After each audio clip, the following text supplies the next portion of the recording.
when I was growing up watching the NBA, I knew it was a nationwide game, especially with the rivalries, Celtics and the Lakers.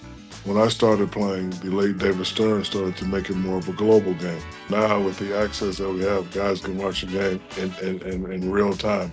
So I think it's going to continue to make the game a global game. We have a lot of sports in this country. I think sports and music are the only thing that can settle people down. I've been in arenas where, people, of course, don't like each other, but once the game is going on, those 2, 3 hours, everybody's focused on baseball, football, basketball, hockey, soccer, track and field. So, the fact that the game is becoming more global, I think is very good. Analytics can be portrayed in a way to make it look good or bad. A lot of teams now are shooting 50 three-pointers a game. And if they go in, it looks good. But when they don't go in, I think that's where the problem arises.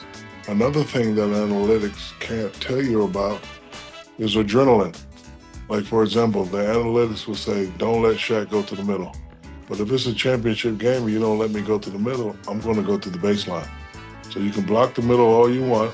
It's just going to give me more room to go baseline. When it's going in, makes the game look great. The fans are happy. But when it's not going in, it's a long game. I can remember TNT a couple weeks watching Boston play somebody that took 33s in the first quarter and they only made like 8 of them. And it was a very tough game to watch. My strategy as a player was to always respect the fans and how much they pay for tickets and always try to give them a show. So if I'm doing a move that I'm used to doing and that move's not going in, I got to do something else because I don't want to just continue to, do the same move and it's not working. You just have to mix it up. And that's the good thing about sports is you really can't predict the spontaneity of what's going to happen. Like, for example, when you're playing against Neymar and all those guys and, you try to trip him up and then he's just going to put it between his legs and then go behind his back and do a herky-jerky move. That's what makes sports so great because you never know what a guy's reaction move is going to be.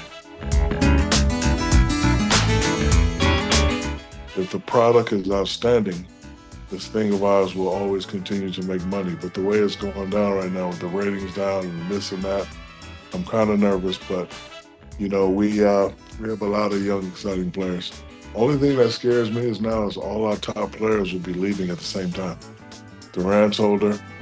Stephen is older, LeBron is older, Harden is older, Westbrook is older. So, I'm anxious to see which young guy is going to say, okay, forget those old guys. The league is mine. Because when Jordan had that little absence for 1 or 2 years, I said to myself, I'm taking over. This is mine. The game's going to belong to me. We got some beautiful young superstars. Shea, Luka, Kyrie's still here. Wemby, of course. We have a lot of young, great players, but, which guy is going to take the mantle and say, the NBA belongs to me, I'm the best player ever?